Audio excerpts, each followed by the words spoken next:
Hi guys, இன்னைக்கு என்ன பார்க்க போறோம் அப்படின்னா 10th சயின்ஸ்ல இருக்கக்கூடிய இயக்க விதிகள் அப்படின்னு சொல்லக்கூடிய ஃபர்ஸ்ட் லெசன் தான் நம்ம வந்து இன்னைக்கு ஸ்டார்ட் பண்ண போறோம். சரி வாங்க நம்ம வீடியோக்குள்ள நேராக போயிடலாம்.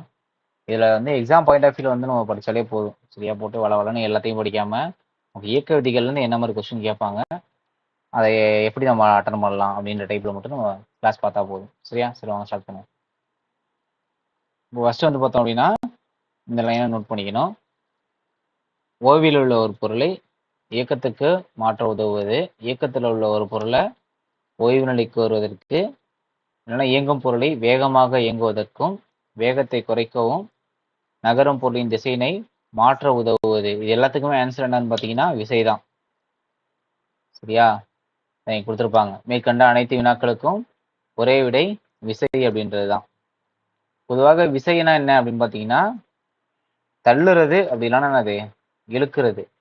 இதுதான் விசை அப்படின்னா அது இழுக்கிறது இல்லைன்னா தள்ளுறது, அது ரெண்டு மட்டும் தான். சரியா? இப்போ எக்ஸாம்பிள் பார்த்தோன்னா ஓய்வு நிலையில் உள்ள ஒரு பொருளை வந்து இயக்க நிலைக்கோ, இயக்க நிலையில் உள்ள ஒரு பொருளை ஓய்வு நிலைக்கோ கொண்டு வரத்துக்கு நமக்கு என்ன தேவை அப்படின்னா விசை தேவைப்படும். சரியா? நெக்ஸ்ட் வந்து பார்த்தோம்னா இயக்கத்தில் உள்ள ஒரு பொருளோட திசை வேகத்தை அதிகரிக்கிறதுக்கோ இல்லை குறைக்கிறதுக்கோ இல்லை அதோட திசையை மாத்துறதுக்கோ நமக்கு என்ன தேவைப்படும்? விசை அப்படின்றது தேவைப்படும். சரியா? அதனாலதான் அந்த அறிவியல் பூர்வமாக விசை அப்படின்றத சார் ஐசக் நியூட்டன் வந்து 3 விதிகளா வந்து கொடுத்துருப்பாங்க. நியூட்டன் முதல் விதி, நியூட்டன் இரண்டாம் விதி, நியூட்டனோட 3ஆம் விதி. விசையை விளக்கக்கூடிய விதி தான் அது மூணுமே. கேட்பாங்க. விசையை இயக்கக்கூடிய 3 விதியை கண்டுபிடித்தவர் யாருன்னு கேட்பாங்க கொஸ்டின். இதை நோட் பண்ணிங்க. இது ஐசக்கு நியூட்டன். சரியா?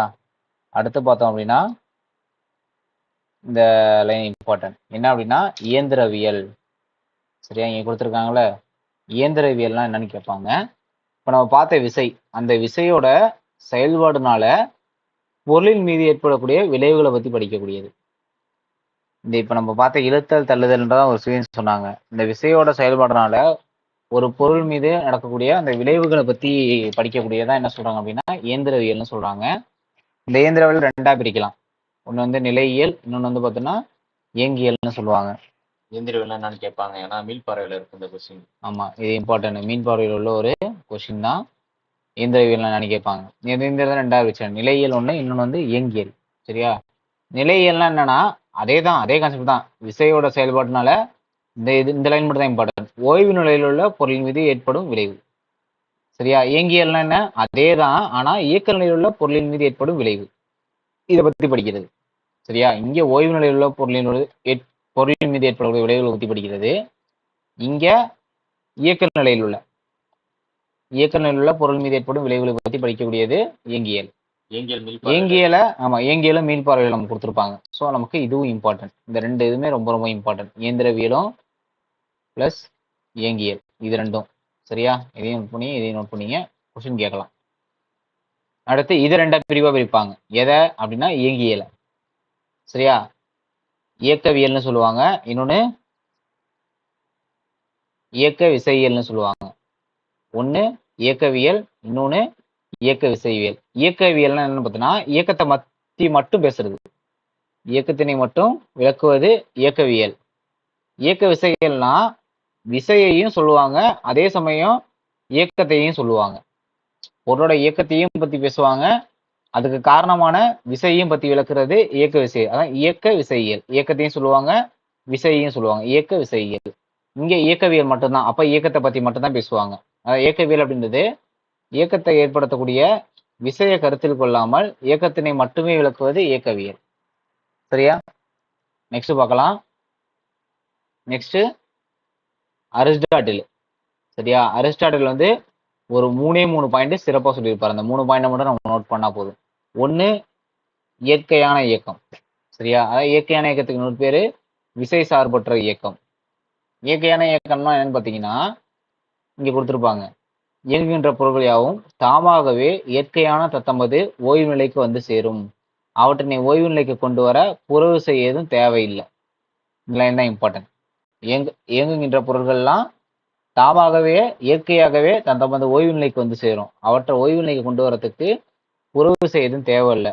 இவ்வாறு இயங்கும் பொருட்களின் இயக்கத்தினை இயற்கையான இயக்கம்னு சொல்லுவாங்க. விசை சார்பற்ற இயக்கம். ஆமா, அந்த மாதிரி இல்லாம இயங்கக்கூடிய பொருள்களை ஓய்வு நிலைக்கு கொண்டு வரதுக்கு ஒரு புறவிசை தேவைப்பட்டுச்சுன்னா அதை இயற்கைக்கு மாறான இயக்கம்னு சொல்லுவாங்க. இயற்கைக்கு மாறான இயக்கம், அதாவது விசை சார்பு இயக்கம், விசையை சார்ந்து இயங்கக்கூடிய ஒரு இயக்கமா இருக்கும். சரியா? ஏன்னா அது ஓய்வு நிலை கொண்டு வரதுக்கு ஒரு விசை தேவைப்படும், அதனால விசையை சார்ந்துள்ள ஒரு இயக்கம். அடுத்து இந்த லைன் ரொம்ப ரொம்ப இம்பார்ட்டன்ட்பா. என்ன அப்படின்னா, இருவேறு நிறை கொண்ட பொருள்கள் சம உயரத்தில் இருந்து விழும்போது அதிக நிறை கொண்ட பொருள் வெகு வேகமாக விழும். இது இம்பார்ட்டன்ட்.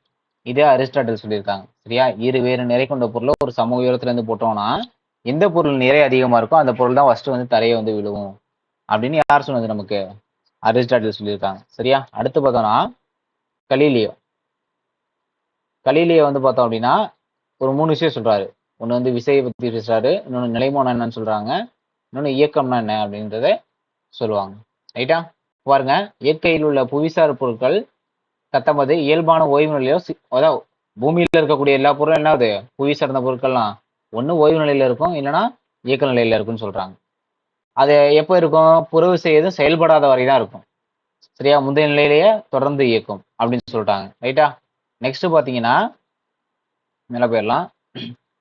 நெக்ஸ்ட், பொருளின் மீது விசையின் தாக்கம் இருக்கும்போது தம் நிலை மாற்றத்தினை தவிர்க்க முயலும் தன்மை நிலைமம். பாத்தீங்களா? பொருளின் மீது விசையோட தாக்கம் இருக்கிறப்ப தம் நிலை மாற்றத்தை தவிர்க்க முயலக்கூடிய ஒரு தன்மை தான் நிலைமம். இப்போ ஒரு பையன் வேகமா ஓடிட்டு இருக்கான்னு வச்சுப்போம். வேகமா ஓடிட்டு இருக்க பையனை ஒரு அவன் கையை பிடிச்சி இழுத்தோம்னா என்ன ஆகும்? அவன் நிற்பான். சரியா? அந்த கையை பிடிச்சி இழுக்கிறத தடுத்துட்டு நம்ம ஓடணும் அப்படின்னா அதுதான் நிலைமம்னு சொல்றாங்க. புரியுதா? பொருளின் மீது விசையின் தாக்கம், அதான் விசைனா நான் தான் கையை பிடிச்சி இழுக்கிறது. சரியா? விசையின் தாக்கம் இருக்கும்போது தன் நிலை மாற்றத்தினை, அதாவது அந்த பையன் தொடர்ந்து ஓடிக்கிட்டே இருக்கான், டக்குனு கையை பிடிச்சி இழுக்கிறப்ப என்ன பண்ணுவான்? லைட்டா ஒரு செகண்ட் என்ன பண்ணுவான்? பிரேக் அடிப்பான் அந்த இடத்துல. சரியா? அது அந்த நிலை மாற்றத்தை தவிர்க்க முயலும். அதையும் தடுத்துட்டு நேரா வேகமா அந்த பையன் ஓடணும் அப்படின்னா அதை நிலைமம்னு சொல்லுவாங்க. தவிர்க்க முயலக்கூடிய தன்மை நிலைமம். சரியா? அடுத்து பாருங்க, இந்த பாயிண்ட் ரொம்ப ரொம்ப இம்பார்ட்டன்ட். சரியா? இது நமக்கு கொஸ்டின் அடிக்கடி கேட்கலாம். இன்னொரு வெற்றிடத்தில், இந்த லைன் இம்பார்ட்டன்ட். வெற்றிடத்தில் வெவ்வேறு நிறை கொண்ட பொருட்கள் யாவும் ஒரே உயரத்திலிருந்து வரும்போது அவை ஒரே நேரத்தில் தரையை வந்தடையும். அது எந்த ஒரு பருப்பொருளும் இல்லாத இடத்துல, காத்து கூட இல்லாத இடத்துல என்ன ஆகும்? ரெண்டு பொருளை நீங்க போட்டீங்கன்னா அது வந்து ஒரே நேரத்துல தான் தரையை வந்து வந்தடையும். இது சொன்னது நமக்கு கலீலியோ. சரியா? அரிஸ்டாட்டில் என்ன சொன்னார் அப்படின்னா, வேறு நிறை கொண்ட பொருள் வந்து போடும்போது நிறை அதிகமான பொருள் தரையை வந்து அடையும் சொன்னாரு.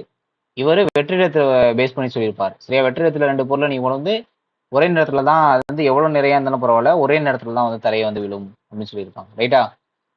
அடுத்து நிலைமம்னா என்னன்னு பார்க்க போறோம். இதை மட்டும் நம்ம நோட் பண்ணா போதும். சரியா? நிலைமம் நோட் பண்ணிக்கலாம். என்ன சொல்றாங்கன்னா, ஆமா, இது ஒரு முக்கியமான கொஸ்டின்.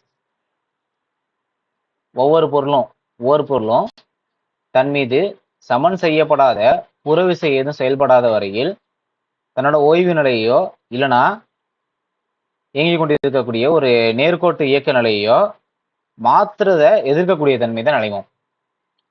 இப்போ ஓய்வு நிலையிலேயே இருந்துச்சுன்னா தொடர்ந்து அந்த பொருள் ஓய்வு நிலையே தான் இருக்கும். ஒரு பொருள் நேர்கோட்டு இயக்கத்திலே இருந்துச்சுன்னா அந்த பொருள் தொடர்ந்து நேர்கோட்டு இயக்கத்தில் தான் இருக்கும். அந்த நிலைமைய மாற்றக்கூடிய தன்மை. புரியுதா? இப்ப ஓய்வு நிலையில் இருக்கக்கூடிய பொருளை இயக்கத்துக்கு ஒரு இயக்கம் கொண்டு வருதுன்னா அதை எதிர்க்கக்கூடிய தன்மை தான் என்ன சொல்றாங்க? நிலைமம்னு சொல்லுவாங்க.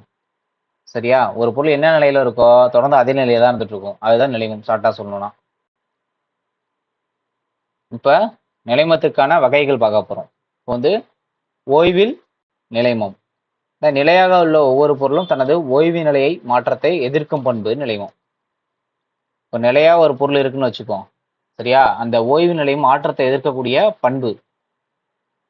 ரைட்டா? ஓய்வு நிலைய மாற்றக்கூடியதை எதிர்க்கக்கூடிய தன்மை, அதுதான் வந்து ஓய்வில் நிலைமம். இயக்கத்தில் நிலைமோனா ஒரு பொருள் தொடர்ந்து இயக்க நிலையிலே இருந்துட்டு இருக்கதா நம்ம வச்சுக்குவோம். அந்த இயக்க நிலை மாற்றத்தை எதிர்க்கக்கூடிய பண்பு இயக்கத்துல நிலைமம். திசை நிலைமோனா அதே தான், இயங்கும் திசையில இருந்து மாறாது அந்த பொருள். திசை மாற்றத்தை எதிர்க்கக்கூடிய பண்பு திசையில் நிலைமம். ரைட்டா? அடுத்த 3த்துக்கும் எக்ஸாம்பிள் பார்த்துக்கணும். என்ன அப்படின்னா, நீளம் தாண்டுதல் போட்டியில கொஞ்ச தூரம் நம்ம ஓடியும் தாண்டுவோம் லாங் ஜம்ப்ல. சரியா? கொஞ்ச தூரம் ஓடுறதுக்கு காரணம் என்ன அப்படின்னா இயக்கத்துக்கான நிலைமம். இதுக்கான எக்ஸாம்பிள் தான் இயக்கத்துக்கான நிலைமம். நெக்ஸ்ட் வந்து பார்த்தோன்னா, ஓடும் மகிழ்ந்து வலைப்பாதையில் செல்லும் போது பயணியர் ஒரு பக்கமாக சாய காரணம். ஒரு பக்கமா சாயறதுக்கு காரணம் திசைக்கான நிலைமம். தொடர்ந்து நம்ம ஒரே திசையில வந்து போயிட்டு இருப்போம். பஸ் வளையிறப்ப நம்ம என்ன பண்ணுவோம், நம்ம ஒரு சைடு போவோம், பஸ் ஒரு சைடு போவோம். ஸோ அது காரணம் என்ன அப்படின்னு பார்த்தீங்கன்னா திசைக்கான நிலைமம். கிளைகளை உலுக்கிய பின் மரத்திலிருந்து கீழே விழும் இலைகள், பழுத்த பின் விழும் பழங்கள், இவையாவும் எதுக்கு எக்ஸாம்பிள் பார்த்தீங்கன்னா ஓய்விற்கான நிலைமம். ஏன்னா தொடர்ந்து கிளைகள்லாம் என்ன ஆகுதுன்னா ஓய்வு நிலையே இருந்துட்டு இருக்கும். டக்குன்னு உழுக்கம் வந்து என்ன ஆகும், அந்த கிளையெல்லாம் கீழே விழுந்துரும், இலையெல்லாம் கீழே விழுந்துரும் கிளையிலேருந்து. அப்புறம் பழுத்ததுக்கு அப்புறம் பழம் கீழே விழுந்துச்சு அப்படின்னா என்னது, அதுவும் ஓய்வுக்கான நிலைமம் தான். சரியா? அடுத்து வந்து பார்த்தோம்னா நேர்கோட்டு உந்தம். சரியா? நேர்கோட்டு உந்தம்னாலே நமக்கு என்னது, எம் இன்ட்டு வின்னு மனப்பாடம் பண்ணிங்க. நேர்கோட்டு உந்தம்னாலே என்னது நமக்கு எம் இன்ட்டு வி அப்படின்னு மனப்பாடம் பண்ணிக்கணும். சரியா? திசை வேகமோ நிறையோ அதிகமானால் விசையின் தாக்கம் அதிகமாகும். ரைட்டா? அதாவது எம்னா என்னது, நிறை, வீணா திசை வேகம். அதான் சொல்றாங்க, நிறையோ திசை வேகமோ இதை ரெண்டை பத்தி தான் பேசுறாங்க. இது ரெண்டும் அதிகமானுச்சுன்னா விசையோட தாக்கம், விசையின் தாக்கம் இதுவும் அதிகமாகும்னு சொல்றாங்க. விசையின் தாக்கம் தான் என்னது நமக்கு எம் இன்ட்டு வி. விசையோட தாக்கம் தான் என்ன அப்படின்னா நேர்கோட்டு உந்தமும். சரியா? அடுத்து பாருங்க. அடுத்து பாத்தீங்கன்னா ஒரு பொருளின் மீது செயல்படும் விசையின் தாக்கத்தை நேர்கோட்டு உந்தத்தின் மூலம் அளவிடலாம். இப்போ நேர்கோட்டு உந்தம்னாலும் என்னது நமக்கு விசையின் தாக்கம்னாலும் ஒண்ணுதான். நேர்கோட்டு உந்தம் அப்படின்னா இந்த பாருங்க உந்தம்னு கொடுத்துருக்காங்க, பி ஈக்குவல் டு பின்னு கொடுத்துட்டு எம்வி. இதுதான் இம்பார்ட்டன்ட், எம்வி. இந்த உந்தம்னா என்னன்னு பாத்தீங்கன்னா இங்க சொல்றாங்க பாருங்க, ஒரு பொருளின் மீது செயல்படும் விசையோட தாக்கத்தை சொல்லக்கூடியது. ஒரு ஃபோர்ஸ் இருக்குல்ல, ஃபோர்ஸோட தாக்கத்தை பத்தி பேசக்கூடியது என்னது, நேர்கோட்டு உந்தம். அதாவது இயங்கும் பொருளின் நிறை மற்றும் திசை வேகத்தின் பெருக்கற்பலன் உந்தம். இந்த திசையானது பொருளோட திசை வேக திசையிலே அமையும். இது வந்து ஒரு வெக்டர் அளவு. தெரியும், வெலாசிட்டி வந்துட்டாலே என்னது நமக்கு ஆக்சுவலா இது ஒரு வெக்டர் அளவு. உந்த நோட் பண்ணிக்கோங்க, மீள் பார்வை கொஸ்டின் கேட்கறதுக்கான வாய்ப்பு அதிகமா இருக்கு. நம்ம இது வந்து நமக்கு மீள் பார்வையில் உள்ள கொஸ்டின்ப்பா, அதனால கண்டிப்பா கேட்பாங்க. என்னன்னா விசையின் திசையிலே அமையும், அதான் கொஸ்டின். இந்த லைனு, திசையானது பொருளின் திசை வேகம் திசையிலேயே அமையும். இந்த லைன் நோட் பண்ணிங்க. சரியா? அடுத்து விசையோட எண்மதிப்பு. விசையோட எண்மதிப்பு உந்தத்தால் அளவிடப்படுகிறது. விசையோட எண்மதிப்பு உந்தத்தால், அதாவது உந்தம் அதிகமா இருந்துச்சுன்னா விசையோட எண்மதிப்பும் அதிகமா இருக்கும். விசையோட எண்மதிப்பு அதிகமா இருந்துச்சுன்னா உந்தமும் அதிகமா இருக்கும். அதான் கான்செப்ட். எஸ்ஐ அலகு பார்த்தீங்கன்னா தெரியும், நிறையினாலே நமக்கு என்னது கிலோகிராம் தான் போடுவோம். இன்ட்டு திசை வேகனா மீட்டர் பை வினாடி -1. இது சிஜிஎஸ் அலகுல சொன்னோம் அப்படின்னா கிராமு சென்டிமீட்டர் வினாடி -1. சரியா? அடுத்து பாருங்க. அடுத்து நியூட்டனோட முதல் விதி. 3 விதிகள் இருக்கு. நியூட்டனோட 3 விதிகள் இருக்கு, ரொம்ப ரொம்ப இம்பார்ட்டன்ட். சரியா? பாருங்க. ஒவ்வொரு பொருளும் புறவிசை எதுவும் செயல்படாத வரையில் தமது ஓய்வு நிலையிலோ அல்லது சீராக இயங்கிக் கொண்டிருக்கும் நேர்கோட்டு நிலையிலோ தொடர்ந்து இருக்கும். ரைட்டா? அதாவது ஒரு பொருள் இருக்குன்னா புறவிசை எதுவும் செயல்படாத வரை எந்த ஒரு ஃபோர்ஸுமே அந்த பொருள் மேல செயல்படலைன்னா அது தொடர்ந்து என்ன எப்படி இருக்கும், ஒன்றும் ஓய்வு நிலையில இருக்கும், அப்படி இல்லைன்னா சீராக இயங்கிக் கொண்டிருக்கும். அது 2 இயக்கத்துல தான் இருக்கும், ஒன்றும் ஓய்வுல இருக்கும், இல்லைன்னா இயக்கத்துல இருக்கும். புறவிசை எதுவும் செயல்படாத வரையில. இதான் நியூட்டனோட முதல் விதின்னு சொல்றாங்க. சரியா? இந்த விதி விசையினை வரையறுக்கிறது. இது இல்லாம பொருளோட நிலைமத்தையும் பத்தி பேசுறாங்க இந்த இடத்துல. இதுதான் இம்பார்ட்டன்ட். புக் பேக் நோட் பண்ணிக்கோங்க. இது புக் பேக்கு. இதுக்கு பேரே வந்து பார்த்தீங்கன்னா நிலைம விதின்னு சொல்லுவாங்க. நிலைம விதி. நியூட்டனோட முதல் விதிக்கு இன்னொரு பேர் என்னது, நிலைமம்னா என்ன, ஒரு பொருள் தொடர்ந்து இயக்க நிலையிலோ இல்லது ஓய்வு நிலையிலோ தொடர்ந்து இருக்கும், அதுதான் நிலைமம்னு பார்த்தோம். சரியா? அப்ப அதே தான் இங்கேயும் சொல்லியிருக்காங்க. புறவிசை எதுவும் செயல்படாத வகையிலோ தொடர்ந்து ஓய்வு நிலையிலோ இல்லை இயக்க நிலையிலோ தொடர்ந்து வந்து இருக்கும். இது வந்து விசையை வரையறுக்கிறாங்க. அதாவது விசையை பத்தி தான் 3 விதி சொல்லியிருப்பாரு நியூட்டனு. அதாவது விசையை வரையறுக்கிறாங்க. இது மட்டும் இல்லாம நிலைமத்தையும் பத்தி பேசுறாங்க. ரைட்டா? அடுத்து பார்த்தோம்னா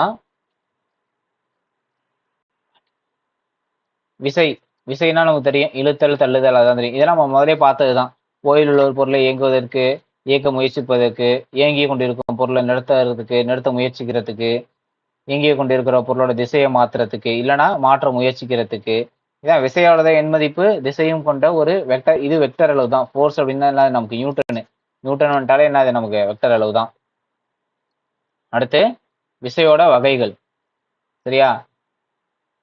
திசை சார்ந்து வலியுறுத்தும். அது செயல்படக்கூடிய திசையை வச்சு என்ன பண்ணுவாங்க? விசைய வகைப்படுத்துறாங்க.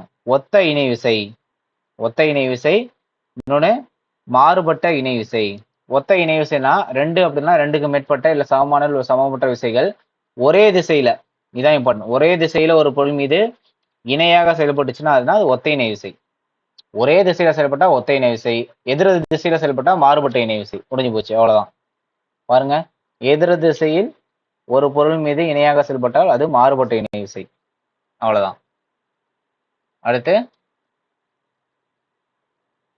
ஒரே திசை இது பார்த்தாச்சு. அடுத்து நெக்ஸ்ட் வந்து பார்த்தோம்னா தொகுபயன் விசை. இதை பார்க்க போறோம்.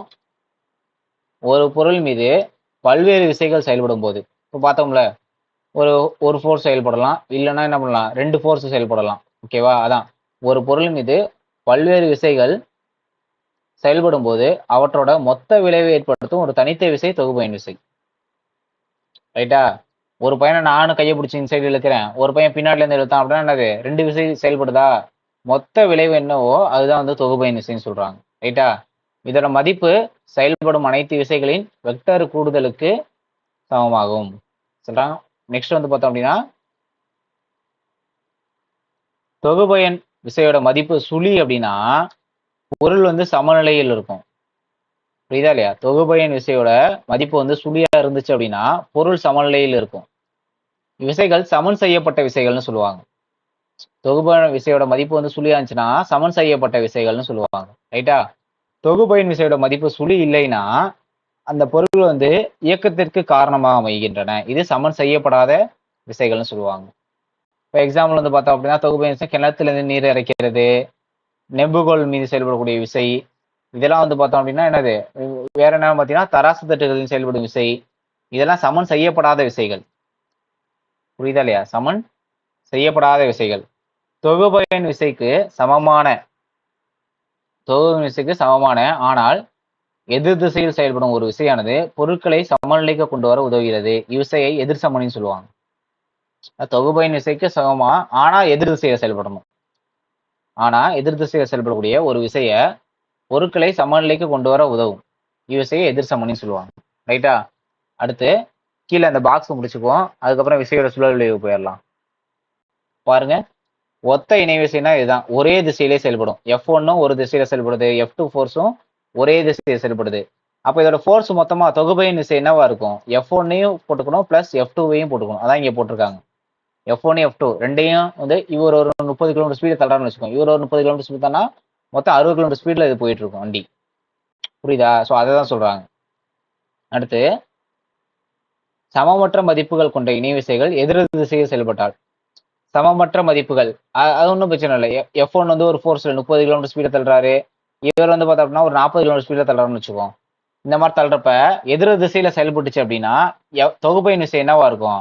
F2 என்னது 10 கிலோமீட்டர் ஸ்பீட்ல 10 தான் இருக்கும். இப்போ F1 மைனஸ் இது வந்து அதிகத்தை பொறுத்து. F1 அதிகமாக இருந்துச்சுன்னா F1 முதல்ல போட்டுக்கணும். நான் F2 தான் அதிகமாக போட்டிருக்கேன். ஸோ இது நான் முதல்ல போட்டு 40 மைனஸ் 30னா மைனஸ் பண்ணோம்னா 10.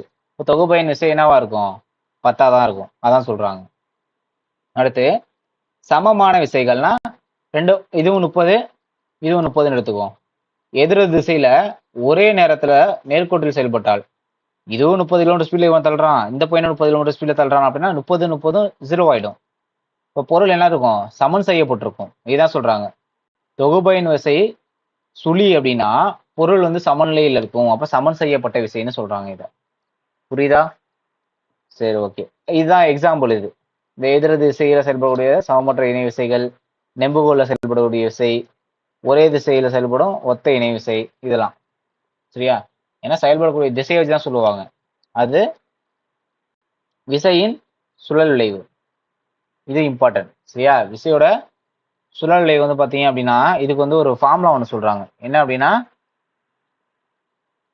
இது முதல்ல எதுக்கு யூஸ் பண்ணா தெரிஞ்சுங்க. நம்ம கதவு திறக்கிறப்போ வந்து பார்த்தோம்னா நம்ம கார்னர்ல தான் பிடிச்சி தள்ளுவோம்.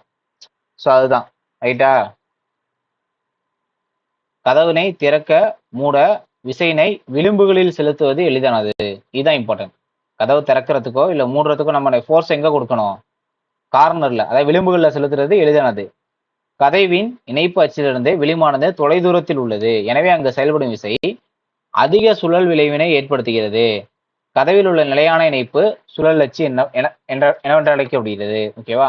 இது சும்மா கூற்று மாதிரி கூட கேட்கலாம். சரியா? அதை மட்டும் நம்ம நோட் பண்ணா போதும். வேற எதுவும் இம்பார்ட்டன்ட் இல்லை இதுல. அடுத்து இந்த இடம்.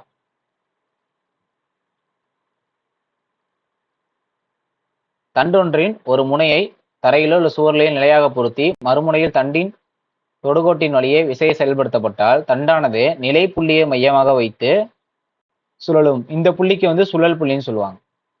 அதை மட்டும் நோட் பண்ணீங்க போதும், வேற எதுவும் வேணாம். அடுத்து விசையோட திருப்புத்திறன். சரியா? விசையோட திருப்புத்திறன்னா ஃபார்முலா வேணும். இந்த ஃபார்முலா விசையோட திருப்புத்திறன் அப்படின்னா என்னது? ஃபோர்ஸ் இன்ட்டு டின்னு வரும். டி மீன்ஸ் என்ன அப்படின்னா டிஸ்டன்ஸ். சரியா? இதுவும் வந்து என்னது அப்படின்னா ஒரு வெக்டர் அளவு தான். சரியா? ஃபோர்ஸுக்கு அழகு என்ன? ஃபோர்ஸுக்கு வந்து நியூட்டனு, டிஸ்டன்ஸுக்கு வந்து மீட்டரு. அப்ப n இன்ட்டு m அப்படின்னு இங்க போட்டிருப்பாங்க. நியூட்டன் மீட்டர் எஸ்ஐ அலகு. சரியா? இதை வேணா பாத்துங்க. விசையோட திருப்புத்திறனா விசையானது ஒரு புள்ளியில் இல்லைன்னா ஒரு அச்சில் செயல்படுத்தும் சுழல்வினை அதை திருப்புத்திறன் மதிப்பின் மூலம் அளவிடலாம். ஒரு புள்ளியின் மீது செயல்படும் விசையின் திருப்புத்திறன் இந்த சிம்பிள் தான் சொல்லுவாங்க. சரியா? ஆனது விசையின் எண் மதிப்பு எஃப்க்கும் நிலையான புள்ளி மற்றும் விசை செயல்படும் அச்சுக்கும் இடையே உள்ள செங்குத்து தொலைவு டிக்கும் உள்ள பெருக்கல் பலனை கொண்டு அளவிடப்படுகிறது. நீங்க ஷார்ட்டா என்ன பண்ணலாம்? விசையின் திருப்புத்திறனால இந்த சிம்பிள் போட்டு எஃப் இன்ட்டு டி முடிஞ்சு போச்சு. சரியா? அடுத்து இரட்டை. இரட்டைனா இரண்டு சமமான இணை விசைகள் ஒரே நேரத்தில் ஒரு பொருளின் மீது இருவேறு புள்ளிகளின் மீது எதிர் திசையில் செயல்பட்டால் அவை இரட்டை விசைகள். இப்ப கதவை திறக்கும் போது நம்ம ஒரு சைடு தான் தள்ளுவோம். ஆனா பைப்போட டேப்பை திறக்கும் போது நம்ம என்ன பண்ணுவோம்? ரெண்டு சைடும் ஒரு ஃபோர்ஸை கொடுப்போம், ஆப்போசிட் டைரக்ஷன்ல. அதான் சொல்றாங்க. இது சமமான இணை விசைகளை ஒரே நேரத்துல ஒரு பொருளோட இருவேறு புள்ளிகளின் மீது எதிர் திசையில் செயல்பட்டால் அவை இரட்டை விசைகள். அப்படி இல்லைன்னா இரட்டைன்னு சொல்லுவாங்க. இது வந்து ஒரே நேர்கோட்டில் செயல்படாது. கண்டிப்பா நீ வேணா பைப்பை திறந்து பாருங்க. அப்படின்னா ஒரு கையை ரைட்ல திருப்பணும் அப்படின்னா ஒரு கையை லெஃப்ட்ல திருப்பிட்டு இருப்போம். ஸோ அதுதான் கான்செப்ட். சரியா? நம்ம கார் ஸ்டேரிங் எடுத்துக்கலாம். ஸ்டேரிங்லாம் பார்த்தீங்க அப்படின்னா என்னது? ஒரு சைடு ரைட்ல திருப்போம், ஒரு சைடு லெஃப்ட்ல திருப்போம். சரியா? அதான் கான்செப்ட். ஒரே நேர்கோட்டில் கண்டிப்பா செயல்படாது. ஏன்னா இரட்டைகளில் தொகுபயன் மதிப்பு வந்து சுழி. அதனால கண்டிப்பா இது வந்து நேர்கோட்டு இயக்கத்தை ஏற்படுத்தாது. என்ன ஏற்படுத்தும் அப்படின்னா சுழல் விளைவினை ஏற்படுத்தும். இதை இரட்டைகளின் திருப்புத்திறன் என்று அழைக்கிறோம். எக்ஸாம்பிள் பாருங்க. நம்ம தண்ணி குழாய் திறக்கிறது, நீர் குழாய் திறக்கிறது, மூடுறது, திருகோட சுழற்சி, பம்பரத்தோட சுழற்சி, இதெல்லாம் பார்த்தீங்கன்னா ஆப்போசிட் டைரக்ஷன்ல இருக்கும். அப்ப இரட்டையின் சுழல் விளைவினை அதன் திருப்புத்திறன் மதிப்பு கொண்டு அளவிடப்படுகிறது. இம்மதிப்பு ஏறணும் விசையின் மதிப்பு. இதெல்லாம் வந்து சும்மா நீங்க வாட் இஸ் வாட்னு தெரிஞ்சா படிச்சா போதும். ஓகேவா? வேற எதுவும் வேணாம். ஆனா இந்த ஃபார்முலா வந்து இம்பார்ட்டன்ட். இரட்டைனா எம், எஃப் இன்ட்டு அங்க டின்னு போட்டிருப்பீங்க, இங்க எஸ்ன்னு போடணும். ஏன்னா எஸ் மீன்ஸ் இங்க இடப்பெயர்ச்சி சொல்லுவாங்க. சரியா? இரு வினைகளுக்கு இடையே உள்ள செங்குத்து தொலைவு எஸ். இது இரட்டையின் திருப்புத்திறன் எம். விசையின் மதிப்பு எஃப். இது எஸ்ஐ அலகு என்ன? எஃப்னா நியூட்டனு, எஸ்னா என்னது? எதாவது இடப்பெயர்ச்சி மீட்டர்னு சொல்லுவாங்க. சிஜிஎஸ் அலகுல டைனு சென்டிமீட்டரு. ஓகே. அடுத்து பார்த்தோம் அப்படின்னா வலஞ்சுழியா இருந்துச்சு அப்படின்னா என்ன பண்ணுவாங்க? எதிர்குறி இருக்கும். இடஞ்சுழியாக இருந்துச்சு அப்படின்னா நேர்குறியாகவும் கொல்லப்படுவது மரபுன்னு சொல்றாங்க. ஓகேவா? ஆமா. திருப்புத்திறனோட பொருட்களின் சுழற்சி கிளாக் வைஸா இருந்துச்சு அப்படின்னா அது எதிர்குறி, ஆன்டி கிளாக் வைஸ்ல இருந்துச்சு அப்படின்னா அது நேர்குறி அப்படின்னு சொல்றாங்க. ரைட்டா? அடுத்து பார்க்கலாம். அடுத்து அந்த விசையோட திருப்புத்திறனோட சில எக்ஸாம்பிள்ஸ் தான். கியரு, நம்ம கார்ல கியர் போறோம்ல அது, அப்புறம் வந்து சீசா விளாடுறது. அடுத்து இந்த இடம் வாகன சக்கரங்களோட சுழற்சி வேகத்தை மாத்துறதுக்கு கியரு. அடுத்து சீசா விளாடுறோம். சீசா உங்களுக்கு தெரியும், ரெண்டு சைடும் ஒரு ஃபோர்ஸ் கொடுப்போம். சரியா? அடுத்து திருப்பு சக்கரம், ஸ்டேரிங் வீலு. ஸ்டேரிங் எப்படி இருக்கும்? ஒரு சைடு இப்படி திருப்பணும் அப்படின்னா ஒரு சைடு என்ன பண்ணுவோம்? ஃபோர்ஸை இப்படி கொடுத்துட்டு இருப்போம். அதான் ஸ்டேரிங். சரியா? அடுத்து பார்த்தோம் அப்படின்னா நேராக கீழே வந்துடலாம். இந்த இடம் இம்பார்ட்டன்ட். சரியா? வலஞ்சுழி திருப்புத்திறனும் இடம்புஜுழி திருப்புத்திறனும் என்னது? ஈக்குவலா இருக்கும். திருப்புத்திறனால என்னது? எஃப் இன்ட்டு டி தான். இப்போ எஃப் இன்ட்டு டி என்னது? நமக்கு ஈக்குவலா தான் இருக்கும். இது ரெண்டும் ஈக்குவலா இருக்கனால தான் நமக்கு என்ன விசை ஏற்படும்? இரட்டை ஏற்படும். சரியா? அடுத்து நியூட்டனின் இரண்டாம் இயக்க விதி. இது இம்பார்ட்டன்ட். இதுக்கு இன்னொரு பேர் பார்த்தீங்கன்னா விசையின் விதின்னு சொல்லுவாங்க. நியூட்டனோட செகண்ட் லாக்கு இன்னொரு பேரு விசையின் விதி. பொருள் ஒன்றின் மீது செயல்படும் விசையானது அப்பொருளின் உந்த மாறுபாட்டு வீதத்துக்கு நேர்த்தகவில் அமையும். நியூட்டனோட செகண்ட் லாவே என்ன சொல்றாங்க அப்படின்னா force is equal to M into ஏன்னு சொல்லுவாங்க. அதாவது ஒரு பொருளின் மீது செயல்படும் விசையானது அந்த பொருளின் உந்த மாறுபாடு வீதத்திற்கு நேர்த்தகவில் அமையும். மேலும் இந்த உந்த மாறுபாடு விசையோட திசையிலேயே அமையும். இவ்விதி விசையின் எண்மதிப்பை அளவிட உதவுகிறது. எனவே இதை விசையின் விதின்னு சொல்லுவாங்க. இது இம்பார்ட்டன்ட். ஃபர்ஸ்ட் விதிக்கு பேர் என்ன அப்படின்னா நிலைமை விதி. செகண்ட் லாக்கு பேர் என்ன அப்படின்னு பார்த்தீங்கன்னா விசையின் விதி அப்படின்னு சொல்லுவாங்க. ரைட்டா? அடுத்து பார்த்தோம் அப்படின்னா இந்த இடத்துல நோட் பண்ணிங்க. நான் சொல்றதை மட்டும் நோட் பண்ணா போதும், எல்லாமே வேணாம். F is equal to M into A. அதாவது விசைனா நிறை இன்ட்டு முழுக்கம் அப்படின்னு சொல்லுவாங்க. ரைட்டா? அடுத்து இந்த இடத்துல இந்த வந்து ஒரு பேசிக் ஒரு கான்செப்ட் தான். கான்செப்ட் மட்டும் நீங்க ஞாபகம் வச்சுட்டா போதும். சீரான திசை வேகத்தில் நகரக்கூடிய ஒரு பொருளை தொடர்ந்து நகர்த்துறதுக்கு ஒரு புறவிசை எதுவும் தேவை கிடையாது. இதை மட்டும் நோட் பண்ணிங்க. சீரான திசை வேகத்துல ஒரு பொருள் இயங்கிக்கிட்டே இருக்கு அப்படின்னா அதை மேற்கொண்டு நகர்த்துறதுக்கு நமக்கு புறவிசை எதுவும் தேவையில்லை. சரியா? புறவிசைகளின் தொகுபை மதிப்பு சுழியாக இல்லையெனில் திசைவேக மதிப்பில் உறுதியாக மாற்றம் இருக்கும். நீங்க ஜஸ்ட் ரீட் பண்ணாலே போதும். இந்த இடம் இம்பார்ட்டன்ட். இது வந்து நம்ம எஸ்ஐ கொஸ்டின். விசை முடுக்கத்தினை ஏற்படுத்துகிறது. ஏன்னா எஸ்ஐ 2020 கொஸ்டின் பொறுத்து பாருங்க. நம்ம 2023 எஸ்ஐ கொஸ்டின் பேப்பர்ல கேட்ட கொஸ்டின். முடுக்கத்தை ஏற்படுத்தக்கூடியது என்ன அப்படின்னு பார்த்தீங்கன்னா ஃபோர்ஸ் தான். ஒரு ஃபோர்ஸ் கொடுத்தாதான் என்னது நமக்கு முடுக்கம் ஏற்படும். அடுத்து இந்த கான்செப்ட் மட்டும் நீங்க படிக்கிற மாதிரி இருக்கும். என்ன அப்படின்னா சீரான வட்ட இயக்கத்தில் உள்ள பொருளின் திசைவேகத்தின் எண்மதிப்பு மாறிலி. ஒரு சீரா ஒரு வட்ட இயக்கத்தில் இருக்கக்கூடிய ஒரு பொருளோட திசை வேகத்தோட எண்மதிப்பு வந்து பார்த்தா அப்படின்னா கான்ஸ்டண்டா இருக்கும். இருப்பினும் பொருளானது வட்டப்பாதையின் ஒவ்வொரு புள்ளியிலும் தனது திசையினை தொடர்ந்து மாற்றிக்கொள்வதால் திசைவேக மாறுபாடு ஏற்படுகிறது. அதாவது ஸ்பீடு வந்து சேமா தான் இருக்குன்னு சொல்ல வராங்க. திசையை மட்டும் ஒவ்வொரு செகண்டுக்கும் மாத்திக்கிட்டே இருக்கு. அதனால இது முடுக்கத்தினை சுழற்சி ஆரத்தில் ஏற்படுத்துகிறது. இந்த முடுக்கத்தை என்ன சொல்லுவாங்கன்னா மைய விலக்கு முடுக்கம்னு சொல்லுவாங்க. புரியுதா? தொடர்ந்து சீரா வட்டப்பாதையில ஒரே வேகத்திலே போயிட்டு இருக்கும். ஆனா அது ஒவ்வொரு செகண்டுக்கும் தன்னோட திசையை மட்டும் மாட்டிக்கிட்டே இருக்கும். அந்த மாதிரி மாட்டிக்கிட்டே இருக்கக்கூடிய ஒரு பொருள் முடுக்கத்தை அதாவது ஆக்சிலரேஷனை சுழற்சி ஆரத்துல ஏற்படுத்தும். இந்த ஆக்சிலரேஷனை அதாவது இந்த முடுக்கத்தை என்ன சொல்றாங்க அப்படின்னா மைய விலக்கு முடுக்கம்னு சொல்றாங்க. சரியா? இம்முடுக்கம் உருவாக காரணமான விசையை மைய விலக்கு விசைன்னு சொல்லுவாங்க. இது ரெண்டு மட்டும் நோட் பண்ணா போதும். அடுத்து பாத்தீங்கன்னா நியூட்டனு விசையோட எஸ்ஐ அலகு என்ன அப்படின்னா நியூட்டன் தான். சரியா? இதுல சிஜிஎஸ் அலகு டைன்னு சொல்லுவாங்க. இப்போ ஒரு நியூட்டன்னா என்னன்னு கேட்பாங்களா? இப்ப நியூட்டன்னு சொல்லிட்டோம். நியூட்டன்னா என்ன? நமக்கு 1 கிலோகிராம் நிறையுள்ள ஒரு பொருளை 1 மீட்டர் பை வினாடி அளவுக்கு முடுக்குவிக்க தேவைப்படக்கூடிய விசையோட அளவு ஒரு நியூட்டன். ஒரு நியூட்டன் அப்படின்னா 1 கிலோகிராம் உள்ளக்கூடிய ஒரு பொருளை 1 மீட்டர் பை வினாடி -2. ஏன்னா இதுக்கு ஃபார்முலாவே என்ன இருக்கு? எம் இன்ட்டு ஏ தான். நிறைனா கிலோகிராம், ஆக்சிலரேஷனா மீட்டர் பை வினாடி -2. முடுக்குவிக்க தேவைப்படக்கூடிய ஆற்றல் தான் என்னது? ஒரு நியூட்டன். அடுத்து ஒரு டைன். ஒரு டைன் அப்படின்னா 1 கிராம் நிறையுள்ள பொருளை 1 சென்டிமீட்டர் வினாடி -2 அளவிற்கு முடுக்குவிக்க தேவைப்படும் விசையோட அளவு ஒரு டைன்னு சொல்லுவாங்க. ஓகேவா? இது என்ன அப்படின்னா 10⁵ டைன். ஒரு நியூட்டன் ஈக்குவல் டு 10⁵ டைன். சரியா? அடுத்து வந்து பார்த்தோம் அப்படின்னா இது எப்படி 10⁵ வந்துச்சுன்னா ஒன்றும் இல்லை. இப்போ கிலோகிராம கிராமா மாற்றணும் அப்படின்னா 10⁻3ன்னு வரும். நெக்ஸ்ட் இங்க இருக்கு மீட்டர் பை வினாடி. மீட்டரை சென்டிமீட்டரா மாத்தினா 10⁻2. இரண்டையும் கூட்டணும் அப்படின்னா 10⁻5ன்னு வந்துடும். சரியா? அடுத்து ஓரலகு விசை. ஓரலகு விசைனா ஃபோர்ஸ்னா என்னன்னு கேட்குறாங்க. ஃபோர்ஸ்னா என்ன? 1 கிலோகிராம் நிறையுள்ள ஒரு பொருளை 1 மீட்டர் பை வினாடி அளவுக்கு முடுக்குவிக்க தேவைப்படக்கூடிய ஒரு விசையோட அளவு தான் என்னது? ஒரு நியூட்டன். இது ஓரலகு விசைன்னு சொல்லுவாங்க. சரியா?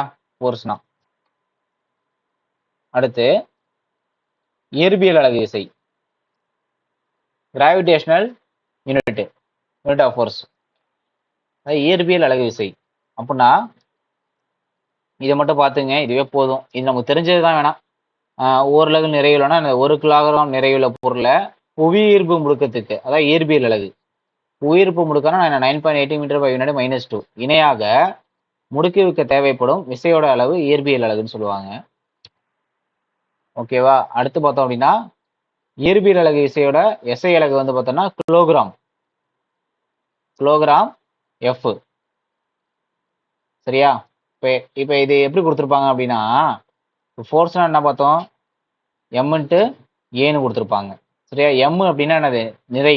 அப்போ 1 கிலோகிராம்னு எடுத்துக்கிட்டாங்க. ஏ என்ன பண்ணிட்டாங்க அப்படின்னா ஃபோர்ஸுக்கு ஈக்குவலாக எடுத்துக்கிட்டாங்க. என்ன ஃபோர்ஸ் அப்படின்னா கிராவிடேஷனல் ஃபீல்டு. அதான் கேஜி எஃப்னு கொடுத்துருக்காங்க. சிஜிஎஸ் அலகு முறை என்ன சொல்லலாம்? கிராம்னு சொல்லலாம். இந்த ஃபோர்ஸை எஃப்னு தான் அப்படியே தான் போடணும். ஓகேவா? அப்படி போட்டோம்னா 1 கிலோகிராம் எஃப்பை 1 கிலோகிராம் அப்படியே போட்டுருணும். இயற்பியல் அலகத்துக்கு இங்கே போட்டுக்கணும். 9.8 மீட்டர் பை வினாடி -1 போடணும். இதை நியூட்டனில் எப்படி சொல்லலாம்? 9.8 நியூட்டன்னு சொல்லலாம். சரியா? அதே மாதிரி இங்கே 1 கிராம் அப்படியே போட்டுக்கணும். இங்கே 980 சென்டிமீட்டர் -2. ஒன்றும் இல்லை, இங்கே 9.8ன்னு இருக்கு, மீட்டர் இருக்கு. இது சென்டிமீட்டராக மாற்றினா இன்ட்டு 100 மல்டிப்ளை பண்ணுவோம். 100 மல்டிப்ளை பண்ணுறப்ப 980ன்னு வரும். இப்போ 980 டைன்னு சொல்லிக்கலாம். சரியா? இதுக்கப்புறம் வந்து பார்த்தோம் அப்படின்னா நம்ம பார்ட் 2ல வந்து பார்க்கலாம். சரிங்களா? இந்த லெசன் கொஞ்சம் பெருசாக தான் இருக்கும். நம்ம பார்ட் 2ல வந்து கண்டினியூ பண்ணுவோம் நெக்ஸ்ட்டு.